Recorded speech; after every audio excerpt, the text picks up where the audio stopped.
The rebels are knocking at the door! I need every Turk, now! Rufus, to me, my Turks! No one stands up to the Shinra Electric Company. No one!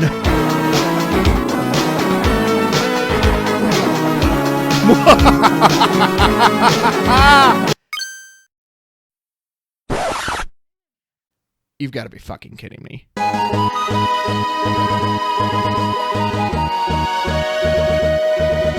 Yes, that happened to me in a real game. It's past time to talk about EX bursts. Are they bad for the game? Well, it depends on your perspective. After this event occurred in a game against Octagon user Richie Alvian, I stated, "Shit like that makes me not want to play the game." Richie countered with, "Shit like that is why I play the game." How can this be? Two people in completely different camps about the same mechanic? Richie went on to argue that moments like that are what make the game exciting. Without that, it just becomes math. Is that true? Would losing EX bursts negatively impact the game?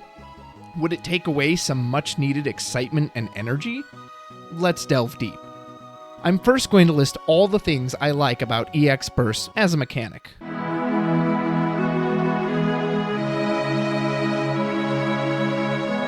When you take a point of damage, you physically lose a card from your deck. This has 3 negative effects. 1, you're closer to losing via damage total. 2, you can no longer use the benefits of the card flipped into damage, which if it's a 1-of in your deck can be especially painful. 3, you are now 1 card closer to decking out. So the fact that you get some value off of these cards is a really great feature, and it actually encourages me to put certain cards in over others. For example, it's the big reason around Opus 8 that I always went back and forth between the Opus 6 Ramu and the Opus 7 Ramu. Both are great.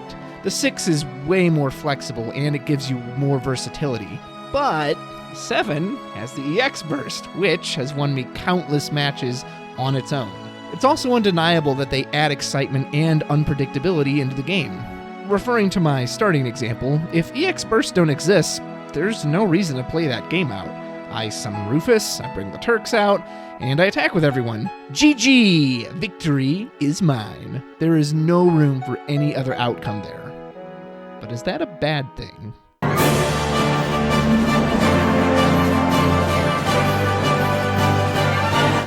In every game, there comes a point where the game is functionally over, even if it isn't technically over. Sometimes that's not until the 7th point of damage is dealt, sometimes it's as early as turn 3. EX bursts can make that point difficult to determine given how wildly they can swing a game on a ba-ding!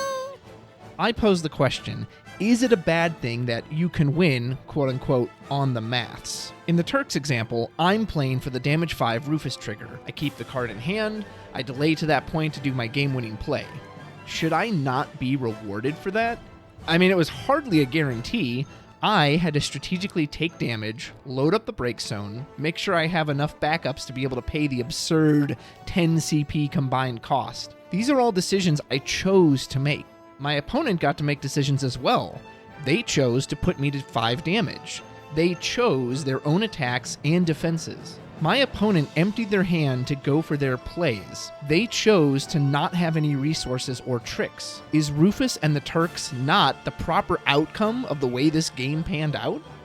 Does it make sense it's then arbitrarily flipped on its head by an EX burst that invalidated my plan entirely?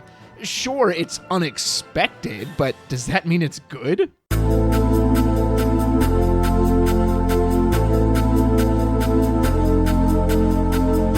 Back when I started, I used to defend EX bursts, but lately I've really come to detest them. They are luck for luck's sake, and they're made worse by the game design around it.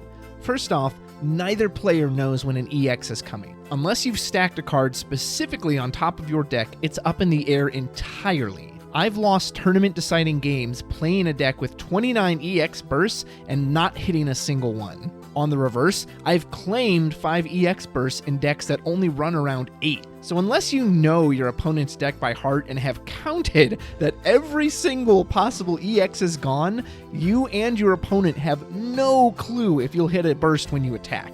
Your attacks could look like this.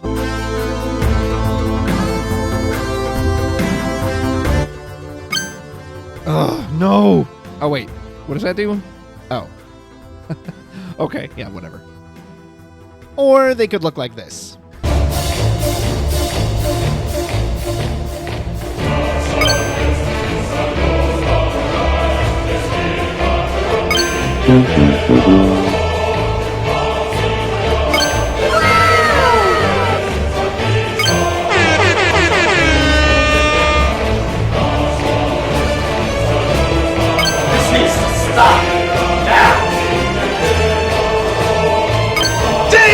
Ding, motherfucker!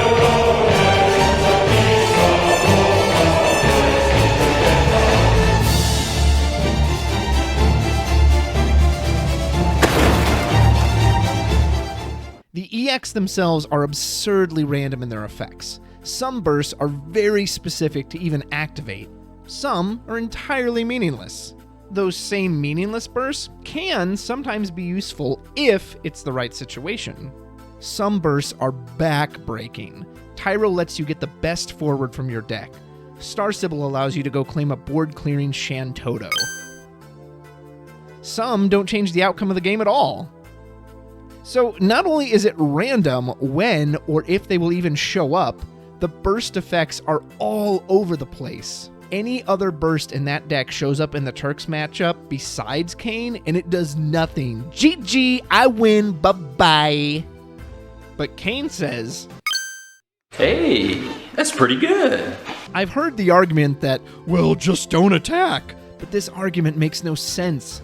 Final Fantasy is designed to be an attack-style game. There aren't any rational alternatives to attacking. Other than the Zidane infinite loop, there is no way to consistently mill your opponent out. There isn't a way to passively drain their life. I was playing Magic the Gathering Draft the other night, and I was impressed when a player had a Defender-style deck that could just mill you out. In Draft mode, you can get cards to set up a defensive wall and stall your opponent out. Final Fantasy has nothing like this.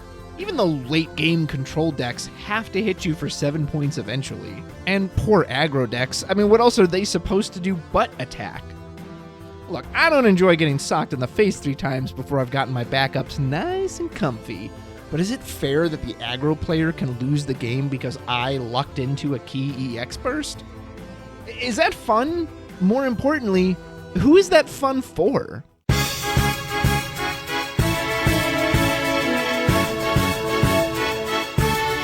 I am always grateful when an EX burst occurs in my favor. And I always shake my head when it goes for my opponent. And that right there is the problem. It's only fun for one player. There is no meaningful decision to be made concerning EX because they take all the agency out of your hands. Even if you have cards in hand that could theoretically counter the free summon or ability, you aren't even allowed to use them.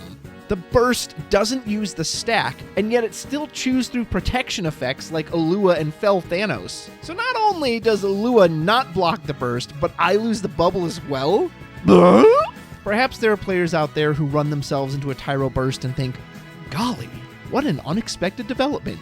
This game is Midgar's finest. But I am not one of those players. There is enough luck in the game between card draws, reveal effects, starting die rolls, etc. I don't need to be actively punished for trying to do the thing that is supposed to let you win. Another reason it's only fun for the person benefiting from the burst is because the burst only involves one person. The attacker! Seriously, my opponent could be asleep on the couch in another room. They don't have to be at the table. I'm killing myself by running into them. If they can win the game while scrolling through Twitter, at least give me some weapons to combat this crap.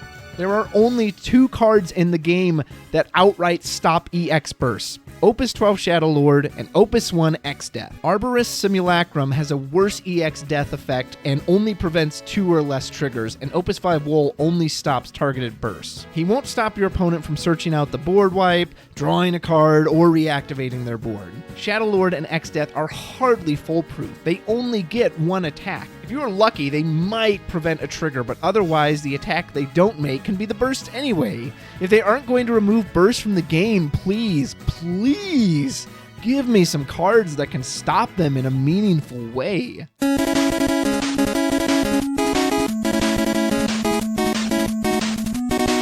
We've all been there. We've all been on the receiving end of a beneficial EX burst and on the downside of a negative one. It happens in casual games. Just says, dog standing proud. Hold on, did we just lose? I think actually we just got blasted. Oh my god, I think actually we just lost the game, dude. Oh. It happens in major tournaments.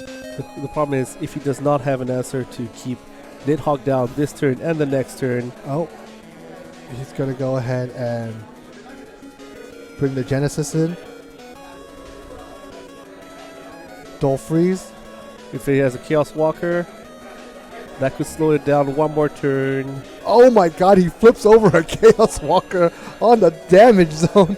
Yikes. He's going to slow down one turn. Oh my goodness gracious. Matthew, a little agitated. That was the out. Nathan didn't even have to play it out of his hand. It played itself out from the damage zone. Oh. Yeah. Oh man. Little shout out to the rest of the world. Yep. Well, we see it, man. We see Flip it when you need it. Flip it. that is some heart of the card stuff right there, man. Oh, he's gonna he target. Obviously chooses the Sid Obviously gonna choose Sid Reigns because that's gonna end him the match. Sometimes they do nothing. Other times the burst becomes the game. Perhaps you would miss them if they were gone. Perhaps they give the game that extra excitement. When I play Magic the Gathering, I love that when I declare my attacker and my opponent opts not to block, that I deal them life point damage, and that's it. Isn't there enough randomness in this game already with it being, a trading card game where you draw cards? Is there a good reason for EX Burst to exist in the current state they do? Is there any reason other than, well, that's the way it's always been? Are you like me and you feel EX Burst detract from the game? I agree. Or do you agree more with Richie and find them to be an exciting addition? Let me know in the comments. Feel free to like and subscribe if you enjoyed this content, and consider donating to the Patreon at the link below. Till next time, take care.